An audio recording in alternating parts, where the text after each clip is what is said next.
بسم اللہ الرحمن الرحیم۔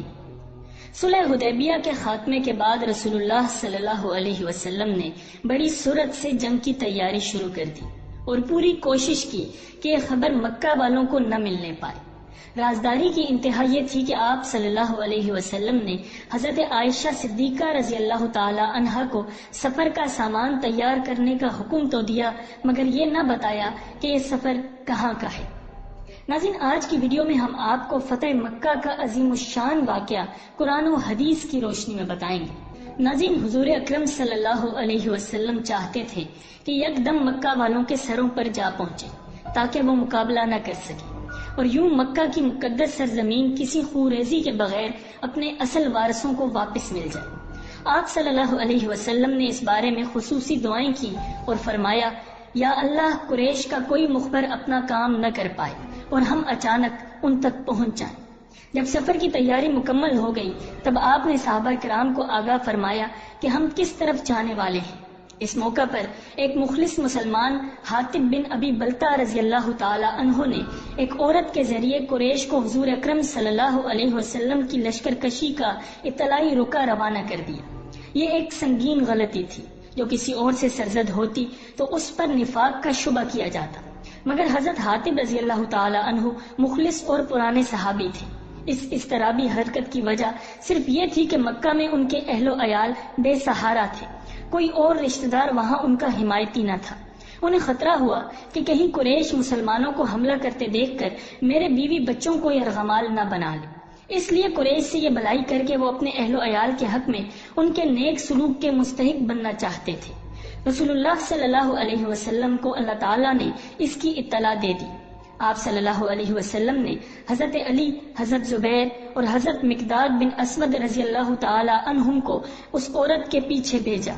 انہوں نے سرپٹ گھوڑے دوڑا کر مدینہ کے مضافاتی مقام روضہ خاخ میں اسے جا لیا اور حضرت حاطب رضی اللہ تعالی عنہ کا رکا برآمد کرا لیا۔ جب رسول اللہ صلی اللہ علیہ وسلم نے حضرت حاطب رضی اللہ تعالی عنہ سے پوچھ گچھ کی تو انہوں نے مکہ میں اپنے اہل و عیال کے بے آسرا ہونے کا عذر بیان کیا اور کہا، مکہ میں میرے اہل و عیال کا کوئی قرابت دار نہیں، میں نے چاہا کہ مکہ والوں پر کوئی احسان کر دوں تاکہ وہ میرے قرابت داروں کا لحاظ رکھیں۔ حضرت عمر رضی اللہ تعالی عنہ نے اس عذر کو تسلی بخش نہ سمجھا اور غضبناک ہو کر کہا، یا رسول اللہ، اجازت دیں تو میں اس منافق کی گردن اڑا دوں۔ مگر آپ صلی اللہ علیہ وسلم نے حضرت حاطب رضی اللہ تعالی عنہ کی سابقہ خدمات، خصوصاً غزوہ بدر میں ان کی شرکت کو ملحوظ رکھتے ہوئے عذر قبول کر کے انہیں معاف کر دیا اور حضرت عمر رضی اللہ تعالی عنہ سے مخاطب ہو کر فرمایا، تمہیں کیا معلوم کہ اللہ نے اہل بدر کی طرف توجہ فرما کر کہا تھا کہ جو چاہو کرو، میں تمہاری بخشش کر چکا ہوں۔ آخر کار حضور صلی اللہ علیہ وسلم نے 10,000 سرفروشوں کے لشکر جرار کے ساتھ 10 رمضان المبارک سن 8 ہجری کو مدینہ سے کوچ کیا۔ یہ سفر شدید گرمی کے موسم میں تھا، رمضان کے روزے بھی تھے، سفر کی رفتار بھی دگنی رکھی گئی تھی۔ چونکہ مسافر کو روزہ نہ رکھنے کی شرعی رخصت ہے، اس لیے رسول اللہ صلی اللہ علیہ وسلم نے صحابہ کرام کو حکم دیا کہ وہ روزے نہ رکھیں۔ آپ صلی اللہ علیہ وسلم نے فرمایا، اپنے دشمن کے مقابلے میں کبھی رہو، مگر حضور صلی اللہ علیہ وسلم خود عزیمت پر عمل پیرا ہو کر روزہ دار تھے۔ تاہم بعض صحابہ کرام آپ کی طرف سے افطار کے حکم کے باوجود روزے رکھتے رہے۔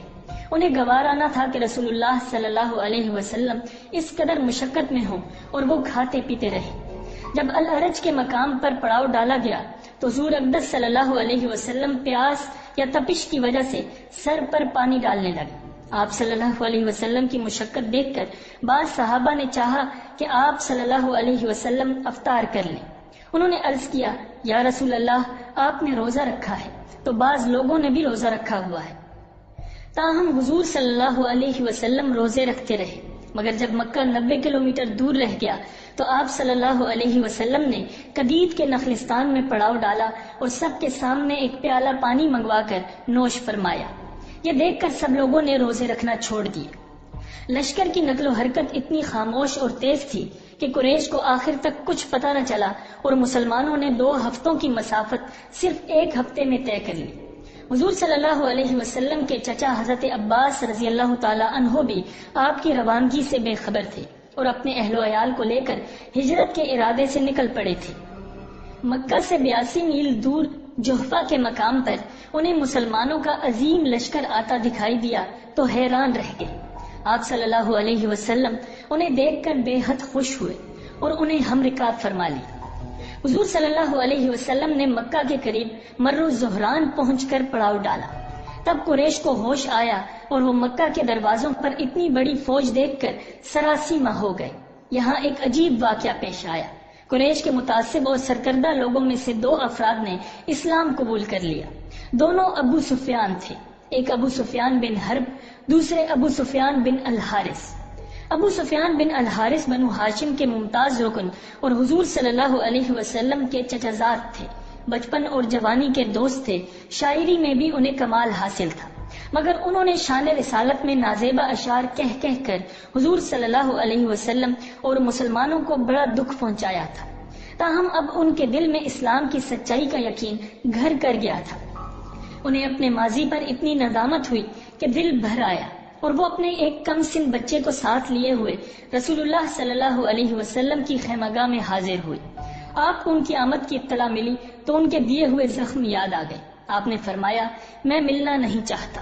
انہیں معلوم ہوا تو بےتاب ہو کر کہنے لگے، اللہ کی قسم، اگر حضور صلی اللہ علیہ وسلم نے مجھے ملنے کی اجازت نہ دی تو میں اپنے چھوٹے بچے کا ہاتھ تھام کر کسی صحرا میں نکل جاؤں گا اور ہم وہیں بھوکے پیاسے مر جائیں گے۔ آپ صلی اللہ علیہ وسلم کو یہ بات بتائی گئی تو تڑپ اٹھے، انہیں بلایا اور مشرف باسلام فرمایا۔ ابو سفیان بن الحارث رضی اللہ تعالی عنہ اب اپنے ماضی کی کوتاہیوں کی تلافی کرنے کے لیے بے چین تھے۔ ادھر ابو سفیان بن حرب جو قریش کے سب سے جری اور نامور سردار تھے، 2 ساتھیوں کے ہمراہ لشکر اسلام کا جائزہ لینے کے لیے نکلے۔ حضور صلی اللہ علیہ وسلم کے حکم سے مسلمانوں نے اپنے خیموں کے سامنے الاؤ روشن کر رکھے تھے۔ مکہ والے دور سے سینکڑوں روشنیاں جگمگاتی دیکھ کر مرعوب ہو رہے تھے۔ ابو سفیان بن حرب بھی یہ منظر دیکھ کر بے ساختہ پکار اٹھے کہ ایسا لشکر اور ایسی روشنیاں میں نے زندگی بھر نہیں دیکھی۔ ان کی بلند آواز رات کے سناٹے میں دور تک گئی۔ حضرت عباس رضی اللہ تعالی عنہ جو اب حضور صلی اللہ علیہ وسلم کے لشکر میں شامل تھے، اپنے خچر پر قریب ہی گشت کر رہے تھے۔ انہوں نے تاریکی میں آواز پہچان لی اور بولے، ارے اللہ کے بندے، رسول اللہ صلی اللہ علیہ وسلم 10,000 مسلمانوں کے ساتھ آ چکے ہیں، آج تم ان سے مقابلے کی تاب نہیں رکھتے۔ ابو سفیان بولے، بچنے کی کوئی صورت؟ حضرت عباس رضی اللہ تعالیٰ عنہ جانتے تھے کہ اگر کسی مسلمان نے ابو سفیان کو دیکھ لیا تو ان کا بچنا مشکل ہو جائے گا، اس لیے فوراً ابو سفیان کو اپنے خچر پر ساتھ بٹھا لیا اور اسے سرپٹ دوڑا کر لشکر کے مختلف حصوں کے درمیان سے گزرتے ہوئے سیدھے حضور صلی اللہ علیہ وسلم کی خدمت میں پہنچ گئے۔ ادھر حضرت عمر فاروق رضی اللہ تعالیٰ عنہ بھی پیچھے دوڑے آئے اور اجازت مانگنے لگے کہ دشمنوں کے سردار کا سر قلم کر دیا جائے، مگر حضور اکرم صلی اللہ علیہ وسلم ابو سفیان جیسے دشمن کو بھی کامیاب دیکھنا چاہتے تھے۔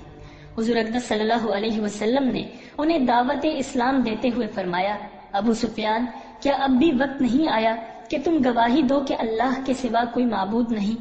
ابو سفیان یہ سلوک دیکھ کر پسیج گئے، بولے، میرے ماں باپ آپ پر قربان، آپ کیسے مہربان، کتنے دریا دل اور کتنے بامروت ہیں۔ اللہ کی قسم، میں سمجھ گیا ہوں کہ اگر اللہ کے سوا کوئی اور معبود ہوتا تو آج میرے کام ضرور آتا۔ گویا ابو سفیان کو مسئلہ توحید سمجھ آ گیا تھا۔ حضور اکرم صلی اللہ علیہ وسلم نے چاہا کہ اب وہ اپنی زبان سے کلمہ شہادت پڑھ لیں اور توحید و رسالت دونوں کا اقرار کریں۔ اسی لیے فرمایا، اور کیا اب تک اس بات کا وقت نہیں آیا کہ تم مان لو کہ میں اللہ کا رسول ہوں؟ ابو سفیان بولے، بلا شبہ آپ رحیم و کریم ہیں، مگر اس معاملے میں ابھی تک مجھے کچھ تردد ہے۔ حضرت عباس رضی اللہ تعالی عنہ ساتھ کھڑے یہ سب دیکھ رہے تھے۔ وہ جانتے تھے کہ ابو سفیان پر حقیقت واضح ہو چکی ہے، مگر صرف ایک رئیسانہ نخوت انہیں اللہ کی غلامی اور بارگاہ رسالت کی حلقہ بکوشی سے روک رہی ہے۔